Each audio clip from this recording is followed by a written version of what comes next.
As soon as that first body turned up, they already had me pegged for it. It wouldn't be the first time they blamed me for something like this, and I just knew it wouldn't be the last. I'd never bothered any of them, but ever since I came back from Afghanistan, and that damn sheriff has sat it out for me. I had just about gotten my uncle's old camper up and running to finally get my ass away from this shallow little town and its shitty little residents when this madness dropped on my lap. My name's Bauer, and I served 3 tours out there before I was finally sent back home. The nightmares of seeing what became of the folks I was close to still keeps me awake far too many nights. It took a toll on me, made it so I wasn't fit to be a soldier anymore, not in the way they wanted me to be anyway. Yeah, we got into the gritty shit, me and my company, but I was the only one to make it out of there in one piece. That damn place left most of us dead, but me and Banks survived it, though he was half the man he used to be by the time I came back home. I still see his legs turning a hamburger right in front of me when I close my eyes. I was in so much shock at the time it took me longer than I'd like to admit before I realized he was still alive. Wasn't much left of him below the waist anymore, but he made it back to the States with me. I hoped we could still be a part of each other's lives when we returned, but that wasn't in the cards. He put a gun in his mouth about 2 months after we got home. I tried to stick by his side, but he pushed me away, as well as anyone else who tried to help. I still feel the guilt of not being able to truly help him, as well as the burden of seeing someone I cared about losing everything he was to that war. Banks was a good friend to me back then. We talked about, opening a bar or something when we made it back home, but that never came to fruition. Truth be told, he may as well have died when that bomb took his legs. I think it took what was left of his mind just as much as his ability to ever walk again. I think I lost almost as much of my marbles as he did when it happened. It was the last straw that was holding my already fractured brain intact. Every time I got close to thinking I got my demons beat, something refuels them, feeds them, makes them even stronger than before. Yeah, I've seen some shit, but nothing could have prepared me for this. I was born in Pennsylvania, but my folks died some years back, so I didn't have much reason to go back there when I came home. Uncle Frank, he lived out here in Vermont, so that's where I ended up. He was hanging on by a thread by the time I got back, but we'd always been pretty close since I was a kid. He helped me through the toughest parts of readjusting to life amongst the living, but I had to watch the cancer eat away at him piece by piece until there was nothing left. He was a vet too, and he still had plenty of both mental and physical scars from his time in Vietnam, so he sort of lived off the grid himself. His camper was all he had to leave me, but he never had kids of his own. I suppose that's why he was a second father to me, also what inspired me to join the military in the first place. Yeah, he tried to talk me out of it, given how the war messed him up, but I idolized the man when I was a child. I sometimes wish I'd listened to him, though. He was the one that taught me how to hunt, fish, use a knife, and shoot a gun, long before Uncle Sam showed me the ropes. Hell, I probably learned more about how to kill from Frank than anyone else, and it was probably the only damn thing I was ever good at. Told me I was a natural, my uncle, and I suppose he was right. Can't say how he ended up living on the outskirts of this little town, though. They looked at him like a stain on their otherwise perfect little paradise, and I guess I carried the torch after he passed. The old RV hadn't run in years, but we'd work on the old girl when we had the money for parts and such. Felt the engine rumble for the first time in God knows how long, only a week or so before he lost the fight. She still wasn't exactly seaworthy and all, but I still planned to move on as soon as I got everything working right. Yeah, I sorta lost the motivation for a bit after he died, but I got back to work on her just before all this shit started. There was a couple that went missing at first. They had supposedly been just passing through, so nobody really stressed it too much. Sure, the abandoned car they left by the tree line near the city limits raised some eyebrows, but this little slice of America never did care too much for outsiders, so they didn't exactly put a lot of effort into investigating it. And they towed the car, searched around in the woods for a couple of hours, but that was about it. As long as it didn't concern them or their own, it didn't much matter to them.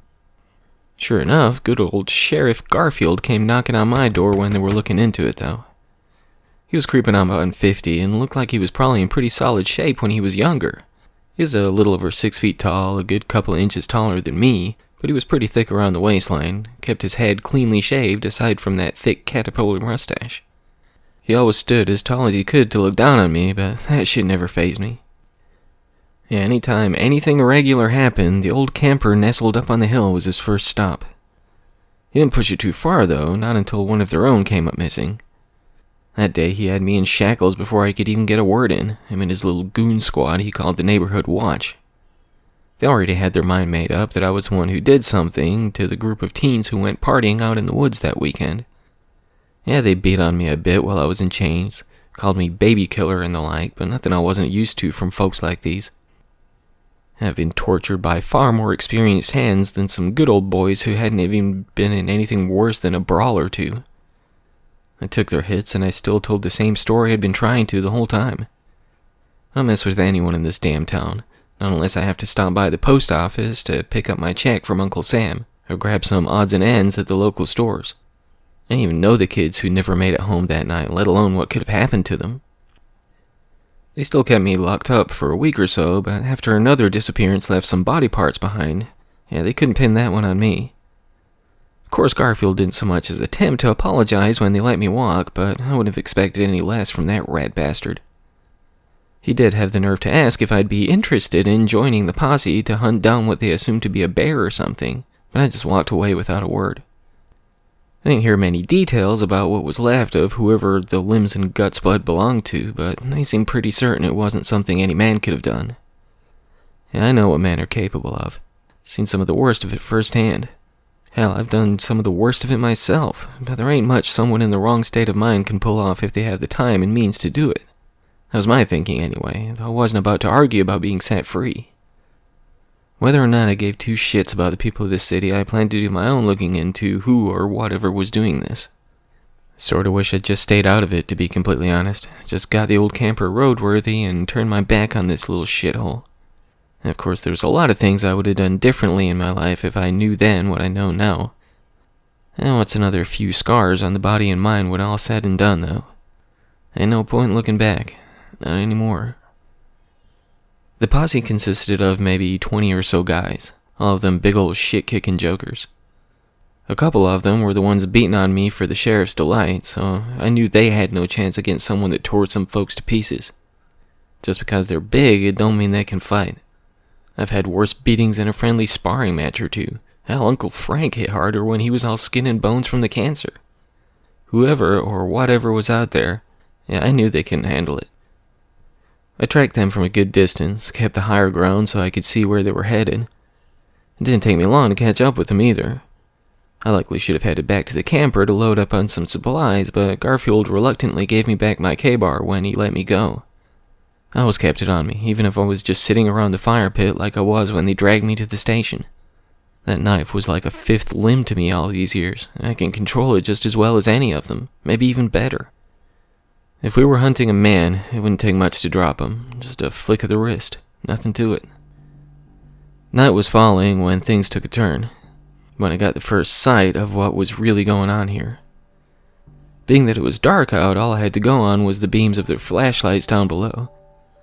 I'd spent a good deal of time in the woods over the 8 months or so I'd been living out this way, but I still had to watch my step. Last thing I needed was to tumble down on top of those I was tracking. When one of them screamed out, I watched those lights dart all over the place, when the panic got the better of them. Whatever was going on down there, I needed to get a closer look. While I was working my way down the hill, I heard more screams and what sounded like growling of some kind. I thought it could be that they were right after all. Maybe it was a bear that brought them out this way, but I hadn't ever heard of a grizzly bear killing folks and dragging them so deep that nobody could find them.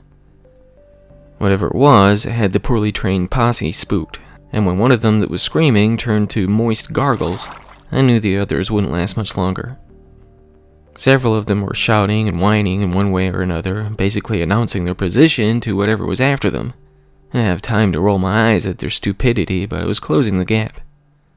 When I came up on the body spitting blood across the grass, I could damn sure see that no man could have done something like this after all, not in such a short amount of time. His whole throat had been ripped apart, left arm torn away, and his gut was shredded to ribbons. Yeah, it could all be done by human hands and the right tools, but not this quickly. His flashlight was some feet away, with the hand that had been holding it still gripped on. Yeah, I reckon this thing was a lefty. The closer I looked, with light shining across the lifeless husk, the damage to his midsection looked to have been caused by one swift strike. Everything had been pulled to the right, and what had been spilled out and was wrapped around the tree, just a few feet in that direction. That was the first strike, if I were to guess. That or the arm. The throat came after, since that scream that turned to gargles came a few minutes later.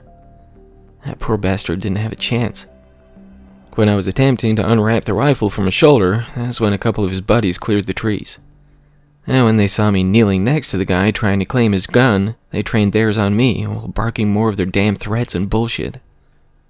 "I fucking knew it," Garfield said when he came up on the ones that had me at gunpoint.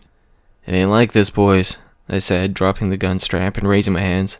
"I found him like this. I was just—" "Shut the fuck up, you sick son of a bitch," he said, pulling the pistol from his holster, walking closer to where I knelt.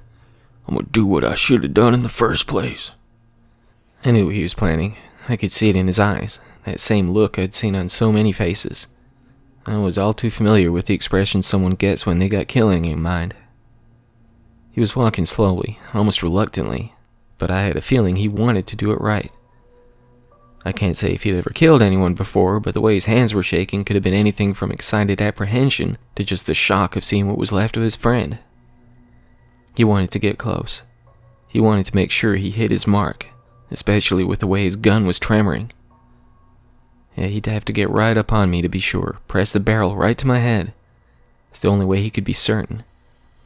He didn't take into account the advantage that it'd give me. Didn't think it through or plan it out right. Yeah, his type doesn't think too highly about a soldier, and that was his greatest weakness. You don't disrespect your enemy, not if you want to get the drop on them.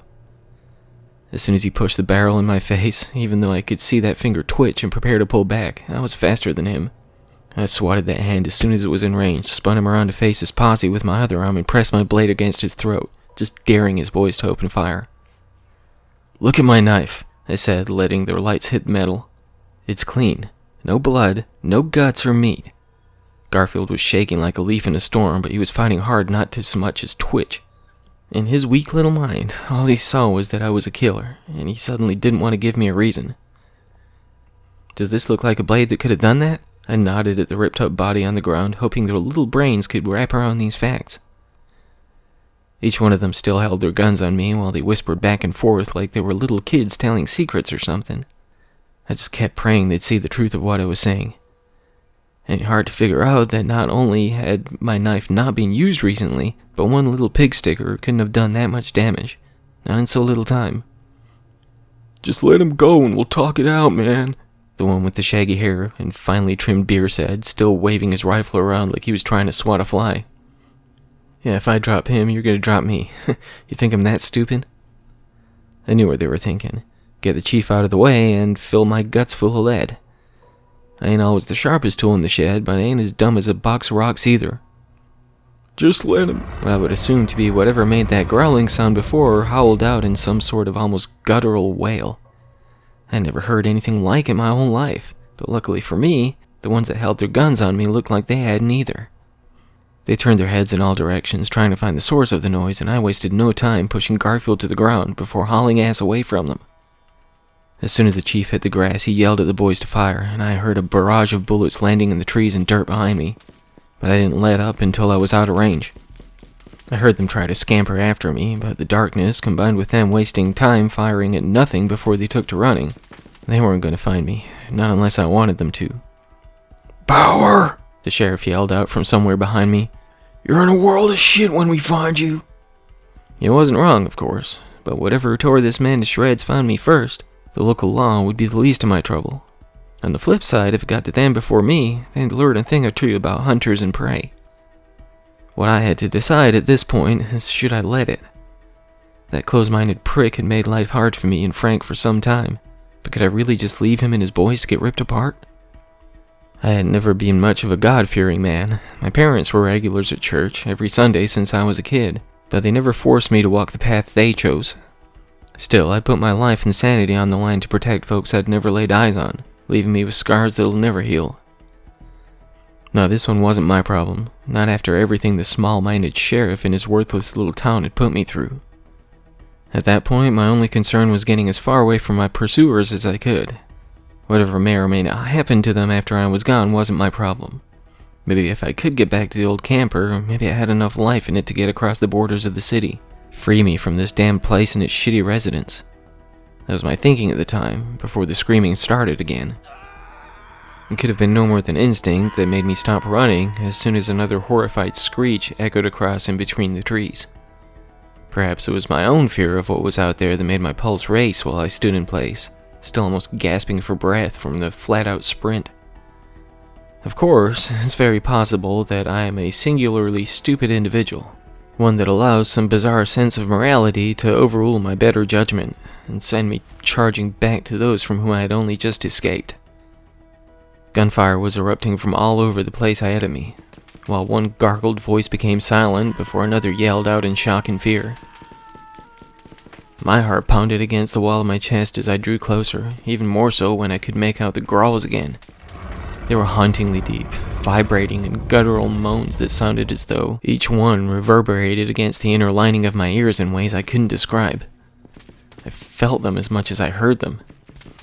The first body I came across had been torn in two, split apart in the midsection, only connected by gnarled and meaty strips of tissue.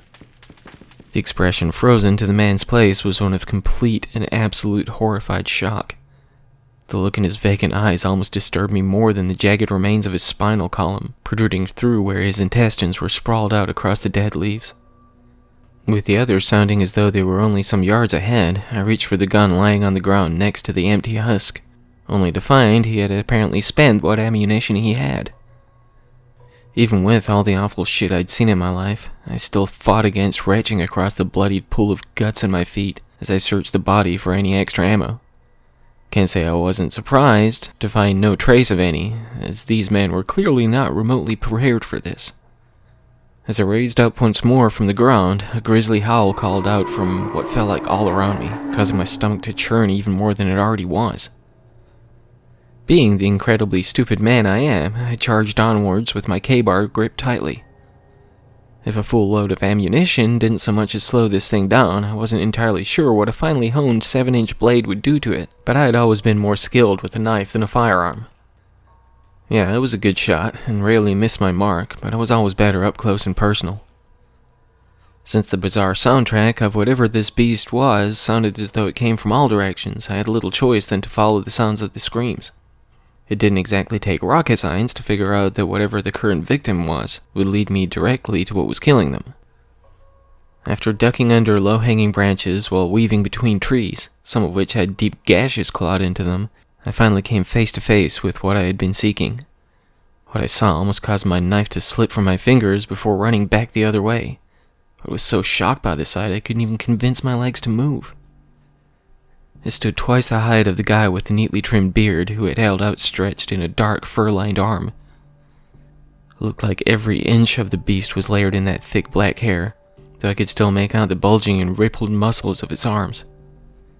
It had the shape and proportions of a large man, but its head and lower half resembled some sort of enormous dog or wolf. Everything looked animalistic, with the exception of the human-like torso and arms, as well as the fact that it stood upright on two legs. There was the other aspect of the beast that had my knees shaking so violently I thought I may snap a femur in two. Given the fact I could only see the profile of the mammoth from where I stood, I could only make out one of its eyes, above and back from its snarling, sharp-toothed muzzle, but it glowed a vibrant red, as though I were gazing into the eyes of the devil himself. The crimson beam illuminated its wrinkled snout, accentuating the feral and hungered expression. I still gazed on, practically rooted to the spot while it wrapped one large 5-fingered hand around the head of its victim, before placing the other around its neck and upon its shoulders. The guy tried to let out a scream again, but all I could make out was a muffled whimper when the enlarged palm spread across his mouth. I could still see the blood spew from between the fingers of the beast while it pulled up on the head that it held, while pressing down on the torso. I heard every tear and snap of the muscle fibers and flesh of the man's neck as it stretched and split. The muffled gargles combined with the sound of blood splattering against the trees while spraying onto the gaping mouth of the creature. As the final slivers of skin and tissue gave way, the bone creaked and snapped, putting an end to any other sounds besides that of the blood still leaking from within the two parts which were once a whole person. Once again, that thing howled out that maddening, wailing chorus, throwing its neck back while reaching its arms out to its sides, dropping the pieces of its victim to the forest floor. I could feel my legs giving out as the life felt as though it was draining from in me. My body twitched in spasm as my mind fought to rationalize what my eyes were gazing upon, but it was a losing battle. I was certain I was only seconds away from being ripped apart myself, and I could barely command my limbs to take action. That was until I felt a hand grip around my ankle. I almost leaped out of my skin as images of a sanctum of those creatures flew across my mind's eye. But when I looked down to see one of the big guys from the sheriff's goon squad staring up at me, it took me a minute to notice what sort of shape he was in. Both of his legs were gone, which instantly flashed my mind back to Banks' limbs turning to hamburger. I managed to snap out of both my paralysis from seeing that beast tear that poor bastard's head off, as well as my own fucked up memories. I gave one final glance to the howling behemoth before I dropped to the ground next to the man who was barely clinging onto his life, with what was left of his body shuddering so badly I just knew the beast would hear us. I peered through the bushes to see that thing turn to face where we both shivered across the blood-soaked leaves, attempting to be as silent as humanly possible. I tried to hold the guy next to me as still as possible while I prayed to the gods I had never put my faith in before.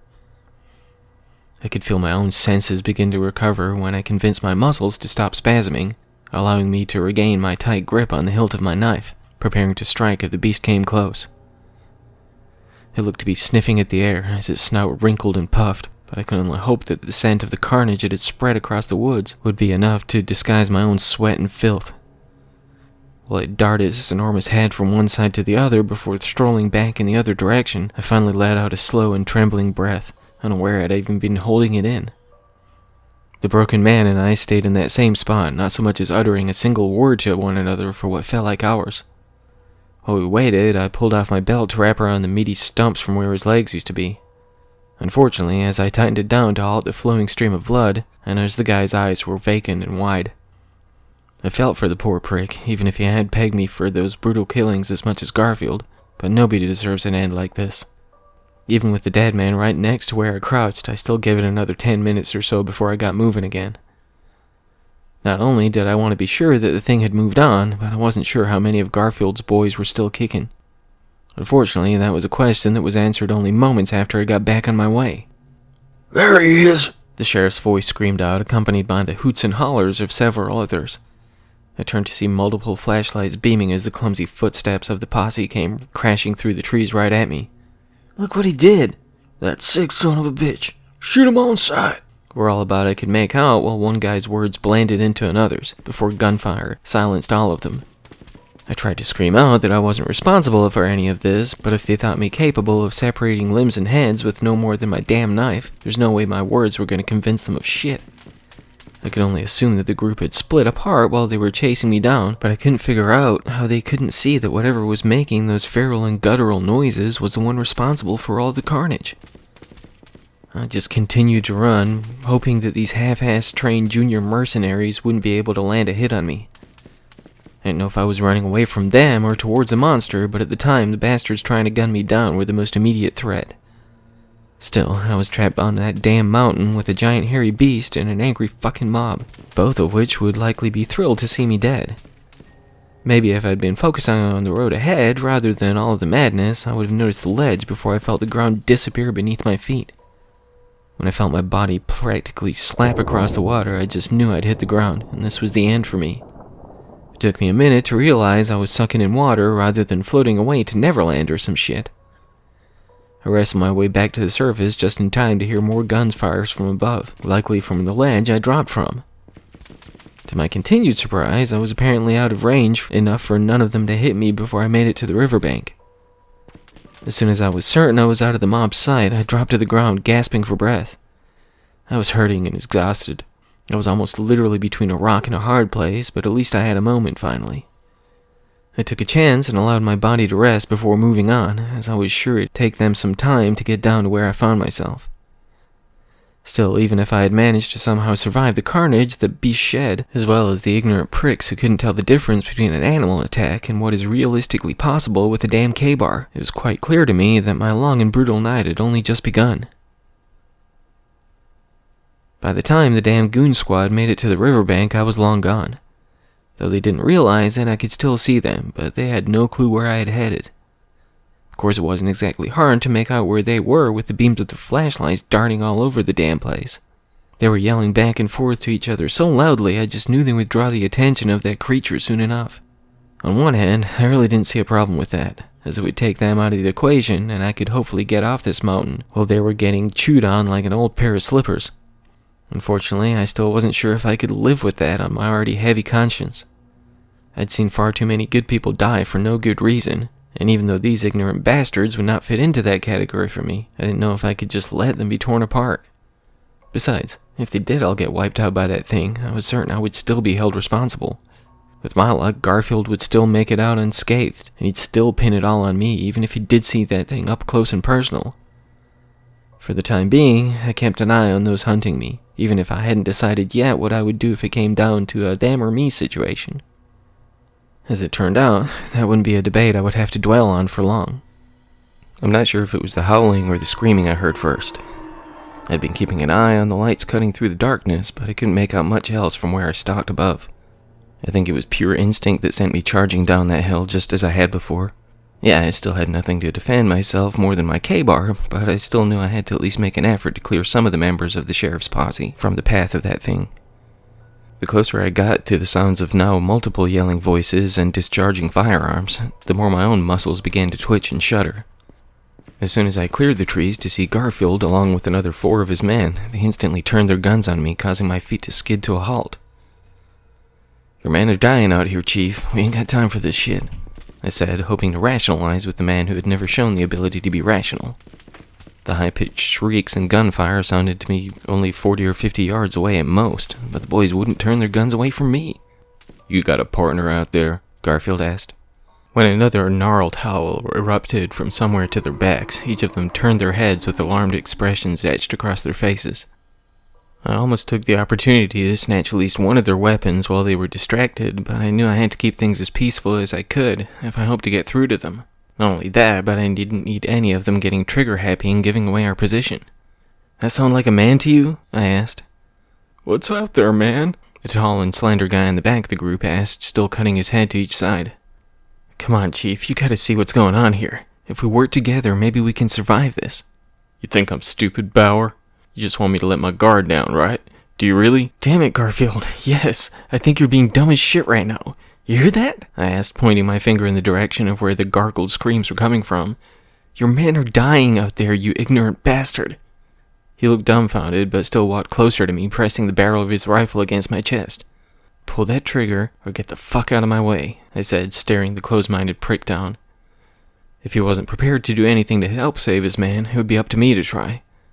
I knew I couldn't persuade any of these idiots to give me a gun, but if I could at least get close to the beast, I'd gut the son of a bitch, even if it tore me apart while I did. Another scream, even closer to where I faced off with those who were still convinced that I was the killer, finally caused the chief to lose his focus for long enough for me to pull the gun from his shaking hands. The others trained their weapons on me again while Garfield backed away, holding his hands up. I still just held his rifle by the barrel before I tossed it back at him. I ain't the bad guy here. He just stared me down again after fumbling the gun between his hands before finally securing his grip. He began to raise it up to aim at me again, but the expression on his face had changed. "What do you want us to do, Chief? Just shoot the bastard. We gotta get the hell out of here, man. Let's just go." The words of the crumbling group of undertrained mercenaries overlapped one another, while the sheriff continued to study me, occasionally turning his head to allow his ears to meet the squeals of those who were surely being ripped to pieces. "Okay," he said, drawing the pistol from his hip and tossing it to me. "You make a move on any of us, and I'll drop your sorry ass. You'd better fucking believe." His threats were cut short by a bloodied body being launched through the trees, splitting the bark of one of them, before landing almost right at his feet. "Jesus Christ!" one of the guys yelled out, retching instantly from the side of the man who had been split open from groin to throat. Two of the other guys were just whimpering in barely audible tones, while the sheriff just gazed slack-jawed at what remained of one of his boys. We barely had the opportunity to take in what had happened when the beast itself burst through the trees, splintering shards of wood around the still twitching corpse. Garfield just stared up at the thing as it heaved with deep breath, while glaring down at him with those glowing eyes still shining across its wrinkled snout. The whole scene played out before me, making a matter of seconds feel like it lasted an eternity. One of the guys who hadn't completely lost his shit fired at the thing, before the creature just swatted at him with the back of his enlarged 5-fingered hand. The man slammed his back against the thick bark behind him, and I heard what could have been anything from the snapping of wood to the shattering of his bones. As he slid down to the ground, either unconscious or dead, the chief raised his own trembling gun up to the momentarily distracted monster. He shot once, directly into the heaving chest of the thing. It whipped its head back to face the chief before wrapping its fur-lined hand around both the gun and the arm which tried to stabilize it. Even with the others having regained some of their composure, now firing their own bullets into the black matted fur, it still appeared to move so slowly as it squeezed the chief's arm before jerking it from one side to the other. Garfield shrieked out in an anguished and shocked squeal as the beast tore the arm away from his body, leaving nothing more than twisted tissue and bloodied meat about halfway down the length of his bicep. His screaming did not stop, even when he fell to the ground, gazing up at the thing as it tossed the pummeled and shredded limb to the ground. Still ignoring those who unloaded their guns into its back, the monster reached down to the chief, outstretching its widened hand to clutch the whimpering man by the head. Finally convincing my own trembling limbs to take action, I leapt forwards, jabbing my blade through the center of the splayed open hand, pulling back to carve a ditch from the center of its palm to where the knuckles ended between the fingers. It swiftly pulled back, falling back to the ground itself, gazing madly at the grizzled split running almost the length of its furry paw. It made a high-pitched, shrill squeal that threatened to cause me to spill my guts across the sheriff, who still writhed on the grass, reeling from the gruesome amputation. While the creature still appeared shocked by its own injury, I dragged the chief back by his own collar, while attempting to form a makeshift tourniquet to halt the flow of his gushing wound. I knew I had no time to waste, but I also knew how quickly a man can bleed out from such a wound. The others surrounded the beast, still holding its hand before those glowing eyes as though it had never seen its own blood before. After I sealed the oozing stump to the best of my ability, I began to approach those firing into the flesh of the beast, but I couldn't get close enough before the shock in those scarlet eyes gave way to a rage-fueled howl. I moved so quickly my eyes could barely even register what happened. With one swift swat of the hand that was still in one piece, it tore its glossy, black and blood-soaked claws into the side of the man on the far left. He screamed out in a sound not unlike that which the sheriff had shrieked, as the hand closed into a fist while it wrapped around his torso. It squeezed and twisted, echoing snapping, crunching sounds across the forest. In one final flick of the muscled wrist, the man was shredded into 2 pieces, both parts gushing fluids and entrails across the one who stood to his right. As it dug its large, crimson-stained and sharpened teeth into the throat of the next poor bastard in line, I knew I had to get Garfield away from here if I was able. Clearly, there was nothing I could do to save those who had surrounded the thing. I could still make out where at least one of them had sprinted through the trees, hopeful to escape the gruesome fates of his friends. I gave one last look to the man who had about a foot-long ditch chewed from his neck down to his chest, with broken shards of rib bones piercing through the ground beef-lined chest cavity, before I threw the chief across my shoulder and ran as fast as my legs could carry us. As I attempted to charge back towards the riverbank I had pulled myself from not too long ago, I heard one last gargled scream from off in the distance behind me, before everything but my own charging footsteps fell silent. Garfield didn't even seem to be moving as I charged on, but I hoped he'd only passed out, and not that I hadn't slowed his blood flow enough. I still only had so much time to get him some professional help, but I was prepared to keep speeding towards civilization for as long as I could. "Chief?" A voice spoke through the walkie the sheriff had clipped to his belt. "Chief, you there?" "He's hurt," I replied, trying to get him some help. "Wait, where'd you guys go? A couple of us got turned around and we heard shots fired. You killed that fucker Bauer?" "Bauer ain't the killer. There's some kind of beast. Get the hell out of here." I chose to reveal neither who I was nor the fact that that fucker Bauer didn't have shit to do with any of this. Yes, I knew these guys were potentially screwed, but I didn't have time to go hunting for them if I hoped to get Garfield to safety. Still wasn't entirely sure why I was so driven to help a man who had always treated me with nothing but contempt, but I think I sort of needed to. Not only did I need my name cleared on this, but that son of a bitch owed me now. Well, if I could save his ass, he would. As soon as I reached the lake, I stopped for a moment, laid the chief down, and inspected both the shredded tissue and his pulse. I had to tighten the tourniquet down some more, and he was looking incredibly pale, but his pulse was surprisingly strong, even with the blood loss and trauma. I decided to take a moment to catch my breath before quenching my thirst in the refreshing river water. Everything was quiet aside from my own thumping heartbeat and the shallow breath of the chief. I knew I had to get moving, but my side was still splitting from the hasty retreat. I still felt like shit for not being able to save the other guys, as well as leaving God knows how many others behind, but I had to focus on the life I could save, even if it was that of a relentless prick who had always had it out for me. I let my guard down. I should have known that was a mistake. I got sloppy, and it was my own fault that I didn't see it coming. I didn't even realize it had stalked up from behind me while I sat there, resting my legs and back. With its massive proportions, I think I allowed myself to believe it was not the most stealthy of creatures. I know better than this. I know you never make assumptions about a burgeoning threat. Maybe my pig-headed ass deserved to die along with every other lost soul on that mountain. It let out a deep growl that almost caused the ground to shudder.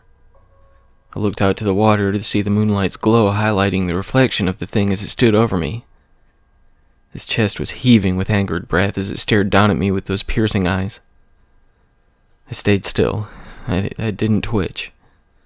I wanted to let it assume I was paralyzed with fear. I dropped my guard. Got comfortable and self-assured. I could tell that this thing was intelligent, to a point at least. But maybe it could be arrogant too. I edged my hand slowly to the hilt of my blade sheathed to my belt. I could only hope it didn't notice. I almost wished I hadn't dropped the chief's pistol down beside where he lay as I tightened the belt around his stump, but I hoped my blade would be enough. I turned my head and body to glare up into its eyes. I began to tremble and whimper. Give it what it wants. Let it see my fear. Make it think I'm broken. It just tilted its head to one side, still keeping its snarling constant, allowing the thick drool to seep from its upturned lips, dripping to the ground beside me. I just kept on whining and sobbing, uttering pleas to spare my worthless life, while covering my face with one hand, and the other steadily creeping towards my knife. As I felt my fingers wrap around the hardened hilt of my K-bar, the beast threw back its head, wailing a victorious howl into the night and across the darkened trees. That's right, you son of a bitch. You got me pegged. You got me beat. Ain't nothing to it now, right? You stupid sack of shit-laced fur. You got cocky. As soon as its upturned mouth called out, I whipped my knife out before pushing myself forward between its legs. I don't know if this thing's anatomy works with the same rules as ours do, but I know what a split Achilles tendon does to a person. As soon as I got behind it, I swiped my knife across the tendon at the back of the elongated ankle. It instantly echoed an ear-piercing squeal, dropping it to its knees on the side I cut. I tried to leap for the other leg, but it caught me by the arm before I made it. Damn, this thing was fast. As I felt the grip tighten around the arm which held the K-bar, I glanced over to the stump hanging from Garfield's shoulder, knowing full well this could be my fate if I didn't act fast. I dropped the knife, instantly catching it with my other arm. Before the massive fingers could shatter my bones and twist my arm free of my body, I stuck my blade through its forearm, weaving it from side to side within the now gushing meat. It shrieked again, releasing its grip on my arm, but it swatted me to the side before I could pull my knife back out. I felt my body soar through the air before I landed some 20 feet or so from where the beast stood, pulling my K-bar from its arm and throwing it to the side. It faced me now with those red eyes cutting into mine again, crouching down as though it was set to pounce. I was weaponless now. I could vaguely make out my blade reflecting the moonlight far out of my reach, but there's no way I could get to it before the monster could get to me. It was a classic face-off as we gazed upon one another. I prepared to hold my ground, but I knew I had no chance in a hand-to-hand fight, not with something like this. As it spread open the fingers on both of its enormous hands, I noticed the one I had split down the center had already sealed itself back shut. Could this thing really heal so quickly? Even with that factor, when it prepared to leap towards me, it buckled from the severed tendon, falling back to one side, giving me a small window to attempt to reach my knife. I sprinted faster than I ever have before, desperate to reach my only manner of defense. As soon as I took off, the beast pushed from the ground with its good leg, ramming its sizable shoulder against me as I attempted to pass by. I hit the ground hard, knocking the wind from my lungs. I scrambled to get back to my feet, but it jumped me again, pinning me to the forest floor before I could get myself clear. It raised back up, holding its still oozing palm on my chest. It still had a steady blood flow, even if it had sealed back together on the inside. I dug my fingers into the gnarled ditch, attempting to force it to release the pressure on my chest, but it just raised the hand back up before thrusting it back down on me again. I coughed and gagged from the breaking of at least one rib, and even more so when it dug its claws through the flesh of my gut and shoulders. It just glared down at me again. I knew it had me now. I couldn't go anywhere. I just closed my eyes and prepared for my inevitable shredding tissue. Somewhere beyond the darkness of my eyelids, a gunshot, followed by another shocked whine, broke me free from my self-pitying moment. I opened my eyes just in time to see another gunshot cause the side of the creature's face to tear open, gaping the wide mouth more than it was previously capable of. I looked over to see Garfield with his gun outstretched in his lone hand, firing one shot after another. As soon as the grip on my chest released, I fought to break free from the ground to get back on my quest to regain possession of my knife. The pain was intense from the flesh of my stomach and shoulders, as well as the bones that were very likely broken beneath the surface, but I pushed through it. The very second I wrapped my fingers around the hilt, I charged towards the beast as it attempted to reach the chief, between the gunshots tearing into its face. It swatted the gun from his hand, causing another cracking sound, followed by a scream from Garfield. I knew his only remaining arm had likely shattered, but I wouldn't give the monster a chance to remove it as it had the other. As soon as I closed the gap between us, I leapt onto its shoulders as it leaned down over the sheriff. I dug my blade right into its neck, right where it met its muscled shoulder. Once and once again, I buried my blade to the hilt, each one causing another gargled whine to erupt from its gaping maw. It pushed back on its good foot, landing with its back on the ground and me sandwiched between. I tried to gag from the already broken ribs being compressed more, but as soon as the beast gathered its bearings, it rolled off me and quickly limped away from us. I watched on from the ground as the blackened fur blended with the trees, shrinking away into the distance once more. I was hurting like hell, and I could tell the chief was too, but we had survived. I knew it would only be a matter of time before it recovered from the injuries we managed to inflict, so I didn't have any more time to waste. I quickly set Garfield's arm back into place as well as I could, wrapped it up, wedged it between two sturdy sticks, and threw him back over my shoulder.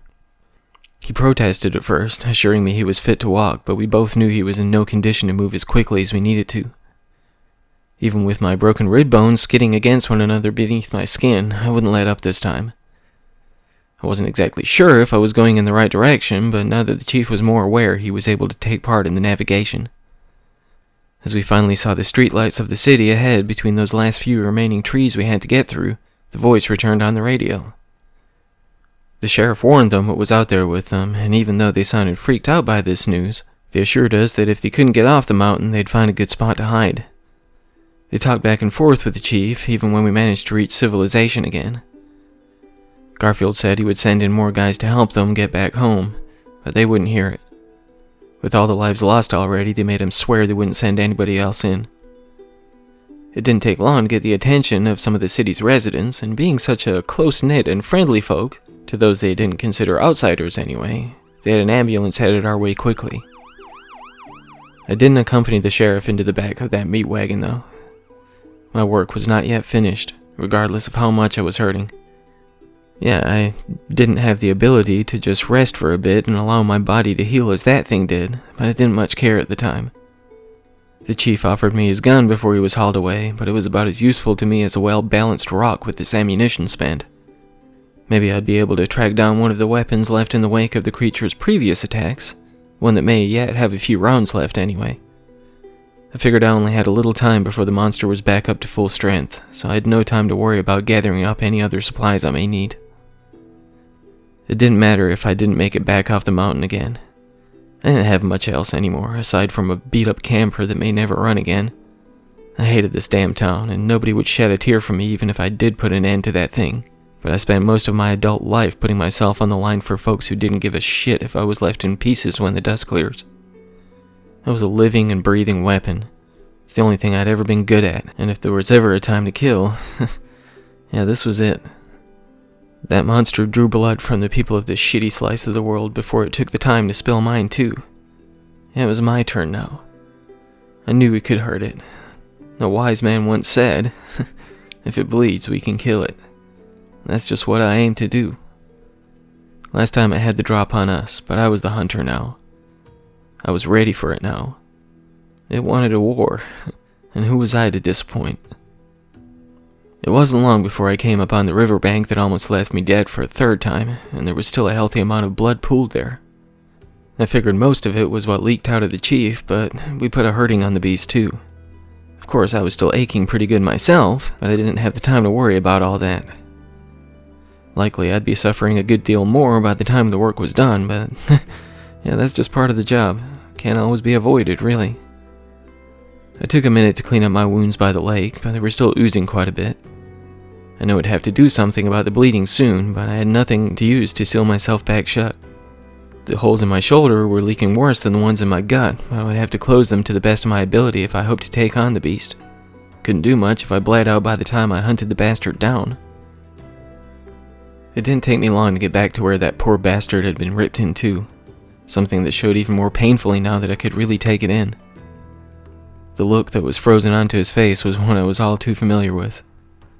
I'd seen that look on many faces in my day.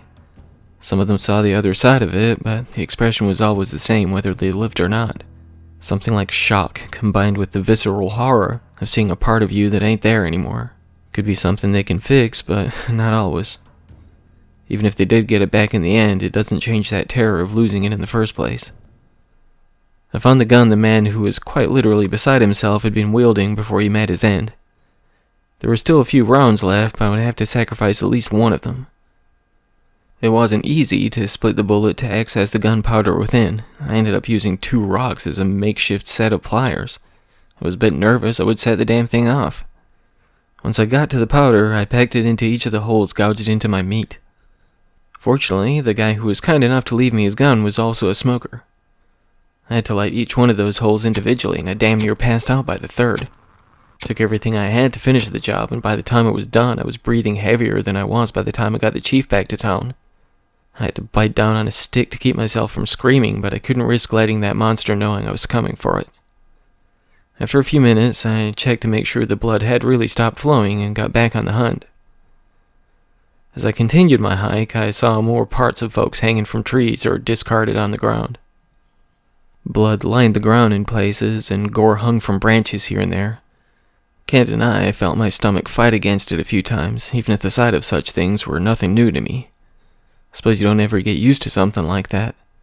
I've had those times where I wasn't entirely sure if I was quite human anymore, but that was back before I was hunting something completely inhuman. Having spent so many hours under the moonlight, my eyes had grown accustomed to the darkness for long enough that I didn't have much trouble maintaining far more stealth than I had before. Even with all the carnage and chaos surrounding me, I managed to get a read on tracking the beast. The footprints weren't hard to differentiate from any other feet that had walked across the mountain, and it had left clumps of that dark matted fur to the trees and branches here and there. I suppose something of that size is bound to leave a good deal of trace around, but I knew it was smarter than I originally thought too. I was remaining on the defensive after I left that last pile of its victims behind, making sure not to let my guard down for even a second. It was only maybe 20 minutes later when I heard something that told me I was definitely on the right track. The screams sounded as though they were coming from just a ways ahead, and the growling that accompanied them damn near turned my hair white. I picked up my pace, hoping to make it to where the men were still yelling out before it was too late. I still kept my footfalls as silent as I could as I sped up the stoop, hearing the screams turn to more gargled coughs. I knew there would be nothing I could do for the one who hung limp, impaled on the claws of those massive hands running across through the trees. I ducked down, trying to keep out of sight while cutting my eyes across the scene in search of any other survivors. I saw no sign of anybody else, but the monster didn't seem to be in any rush to get moving. It could be that it had already wiped out everyone else, but perhaps they had managed to escape while their buddy took one for the team. Whichever way it had gone, that wasn't my immediate concern. After the beast tossed its victim to one side like an old shoe, it actually looked to be somewhat tuckered out. It was panting heavily while its muzzled shoulders appeared as though they drooped almost lifelessly.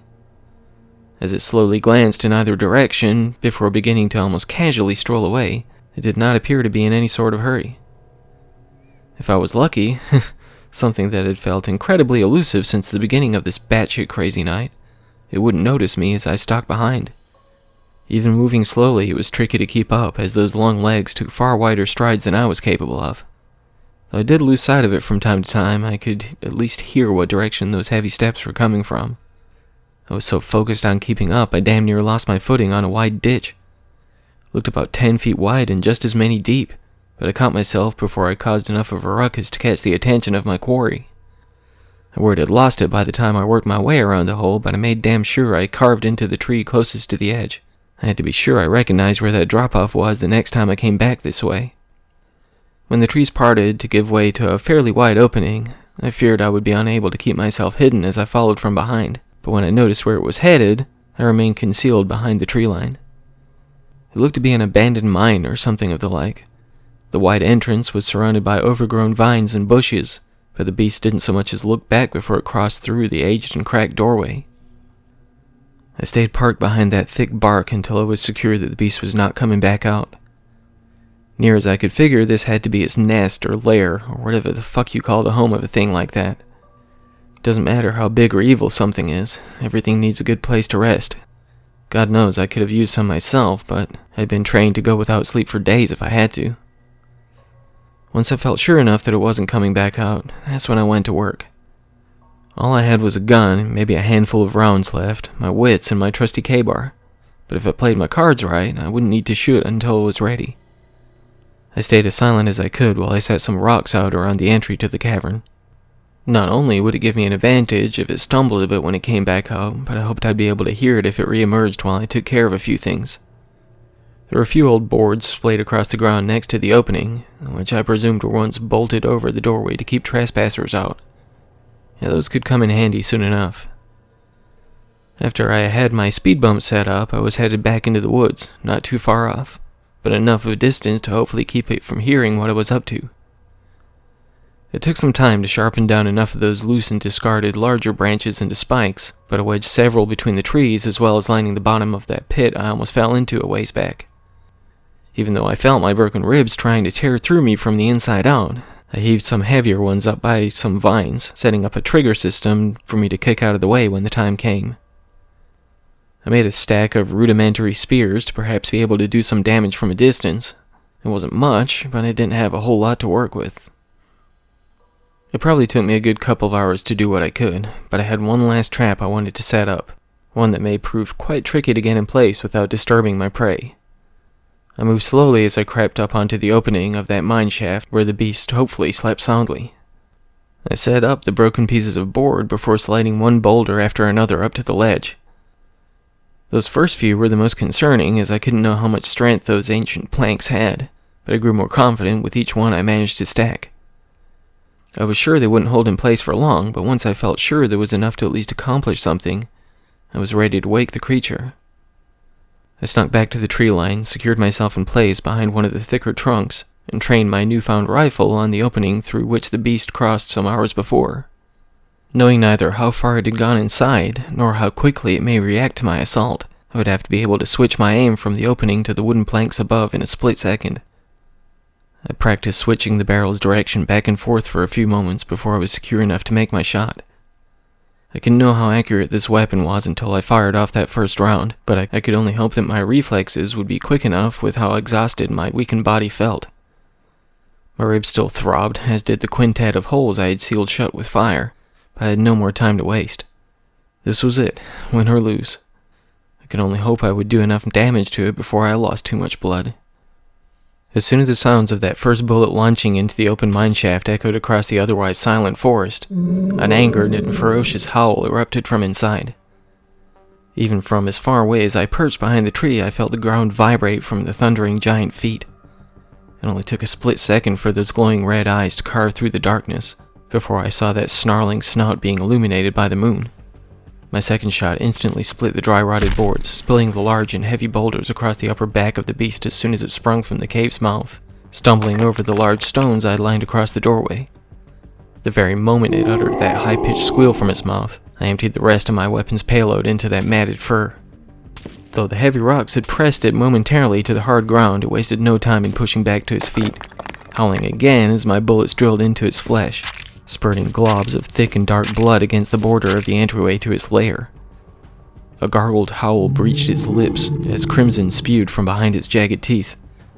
I tossed the gun as soon as that last round was spent before speeding back towards my next trap, with the monster charging right behind me, barely having missed a beat from my initial attacks. I could practically feel its foul breath on the back of my neck as I skidded to the ground, planting the heel of my boot into the slim but sturdy makeshift trigger lever. When the twig snapped, twin heavy spikes soared down from either side, each one piercing into the midsection of my pursuer. Oh yeah, those hurt that son of a bitch. I could tell from the anguished shriek that bellowed from its mouth, as well as the blood that gouted from where those oversized stakes impaled into its fur-lined meat. It tried to wrestle itself off the ground where it dropped after it got stuck, but that just buried the spikes deeper. For a minute there, I thought I might actually be able to pull this off. That basic rule of survival that I once more allowed to slip from my mind for a moment too long. Never get cocky. The guns firing from somewhere behind me pulled my attention away from my prey for long enough for me to miss my chance to end it right there and then. The two dumbasses who'd left their buddy for dead a ways back were running right at me with their bullets landing closer to me than what I hoped they were trying to hit. I turned back to face the beast just in time for it to swipe its massive hand right across me. I felt two of the claws tear into my chest, while a third narrowly missed my throat by a half-inch at best. I had his fingers splayed out as it lashed out, so that the thumb was fortunately spread out to one side, but the forefinger caught me across the face. If I hadn't turned my head in time, I would likely taken an eye out, but it split my cheek from my ear to my mouth. And when I screamed out from the shock and pain, I felt that side open far wider than it was previously able to. I hit the ground hard, and while blood gushed onto the grass from my face and chest, I just knew I was done for. I tried to pull myself away before it could jump me, but the bullets whizzing by and above my head made me question every single movement I could even think about. Once more, I could feel the breath of the beast as it growled from so close above where I lay. I just knew I was fucked. If it hadn't been for one of those idiots finally making contact with their shots, I'm positive I would have been torn to shreds in that same spot I was rooted to. After the howling squeal bellowed out right behind my head, I felt the ground compress as the monster pushed itself away from it, smashing into the trees ahead, splitting them apart and raining splinters down around me like a storm. I took the brief opportunity to thrust myself back to my feet, not even taking the time to check on how bad I was messed up. My head spun for a moment as I regained my balance before a duet of horrified squeals echoed out from some yards away. I can't say I was shocked to see both men impaled on the claws of the creature, but it was still not an easy sight to witness. It looked as though it had nailed them both as soon as it got within reach, tearing into their torsos and out the other side. I had to force my trembling legs to move while it slammed one against the tree, splitting the body apart while its hand broke free from the guy's right side. With that massive mitt loosed, it wrapped its finger across the forehead of the other, prying it back before digging its teeth into his throat, pulling back what was left of the head away. I was so drenched in the blood of those it had just put to a gruesome end, I couldn't tell if its own injuries were still oozing, and with my head so loopy at the time, I wasn't entirely sure where I was headed in relation to my next destination. When it turned back to face me, I found myself gazing into those vibrant, glowing, piercing red eyes for what felt like minutes. I was heaving for breath, and it was looking to be struggling itself. It felt like some sort of western gunfight was brewing as we stared at one another, just waiting for the clock to strike. Whether it was reflex, muscle memory, or just plain old giggles and shits, I made the first move, darting to my right as quickly as I could. I could only hope I charged in the right direction as the beast pummeled through the trees to clear a pathway. As soon as I caught sight of my small stack of wooden spears, I knew it was on the right track, but I had to get there first. I had to lead it to where I wanted, not wherever it could finish me off the quickest. Every fiber of every muscle burned, as well as the pulsing of my series of gaping wounds. I was running on pure instinct, pure drive to survive. This bloodlust was strong, as was its hatred for me. I heard it worse than perhaps anybody else had before, and it wouldn't think twice when it got within range. That's exactly what I was counting on. At the time, I hadn't really believed myself to have any kind of concrete plan on how I lined them up, but when I saw the pit ahead, I had a brief visual image of how I had aligned them, of the gap I had left between them. As had been the case more times than I can even count by now, it was right behind me, but I had to allow it to get close for this to work. As soon as I leapt forwards, I heard it loudly grunt as it pushed its own legs free from the ground. I had so little time to adjust my posture, it would be a miracle if this worked. But as I spun myself around to face its engorged and gaping mouth, I pinned my arms to my side, clamping my legs together as I fell backwards. I closed my eyes once again, as this would be over in an instant whether I pulled it off or not. While the cool air whistled through the cavernous split in my face, my back slamming against the ground, knocking the wind right out of me, as did the spike tearing through the outside of my right thigh. But none of that overwhelmed my delight at hearing the quickly muffled squeal. Final sounds that uttered from the twitching mouth of the beast as all 10 spikes buried into its tissue in multiple areas was far more satisfying than I could have imagined. Even with the likely tremendous weight of the thing, I had aligned the spikes in varying angles, so the bulging chest was still propped a foot or so from my face as we both lay broken at the base of the deep ditch in the forest floor. I don't know if it was the shock of everything, my ongoing battle to ignore the high degree of pain I was in, or just that I thought I may well be dead, that left me lying in that same spot until the sun began to arise in the distance. Whatever it was, with the woods being finally lit up around me, I could clearly see that the creature was no longer moving, as it still appeared to be almost hovering above me with the light beaming down around its frozen form. I still jabbed it with my knife a few times just to be sure. Yeah, maybe just for fun, truth be told. When I finally decided to wiggle myself out from the bottom of that pit, it was no easy task. With my newly ripped thigh, I found it hard to put pressure on the leg, but was able to use the body of the beast to lift myself up and around. My chest and ribs burned like a son of a bitch while I pulled myself out the rest of the way, but was finally free of both the creature and what had almost served as our twin grave. I took one final look at the behemoth, actually taking in its enormous proportions, which would have appeared far more intimidating in the daylight if it was still alive. I barely remember descending that mountain, but the elderly couple who were the first to see me clearing the trees showed me the first semblance of courtesy and respect I had ever experienced from this damn city. I blacked out in the ambulance, and by the time I opened my eyes again, apparently 3 weeks had passed by. To my surprise, I wasn't alone in the room when I awakened. Sheriff Garfield was sitting in the corner of the room, wearing an expression I never thought his face was capable of, a look of genuine happiness to see me alive. To my continued surprise, not only did he thank me for saving his life, but he apologized for being an asshole to me for so long. He appeared to be doing pretty well, even with the vacant sleeve of his jacket dangling by his side. He told me about the excursion some government officials had made up into that mountain to reclaim the town's dead, along with a few members of the chief's posse who had actually survived that seemingly endless night. There was also more troubling news they brought back with them. It would seem the pit I had laid the beast to rest in was empty when they arrived on the scene. Whether or not that was the work of the higher-ups themselves, or if the damned monster had found a way to crawl back out of that grave, nobody really knew. But they pledged to the townfolk that they had no reason to fear the beast any longer. Apparently, they traced the entirety of that forest between the land and sky by way of a chopper they flew overhead, finding absolutely no trace of the creature. I stuck around for a few more months while I got my strength back, and the sheriff arranged for a local garage to fix up my uncle's old camper for me. He even set me up in a hotel room while the work was done.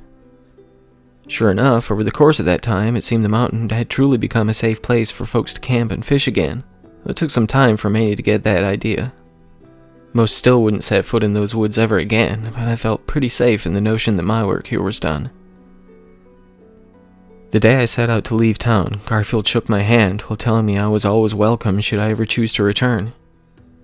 He handed me a large envelope containing about 10 grand that the town had pulled together, along with a card signed by so many denizens of the city that once saw me as little more than filth. The scars I earned up on that mountain will always be a part of me, but they're not quite as grotesque as I expected them to be.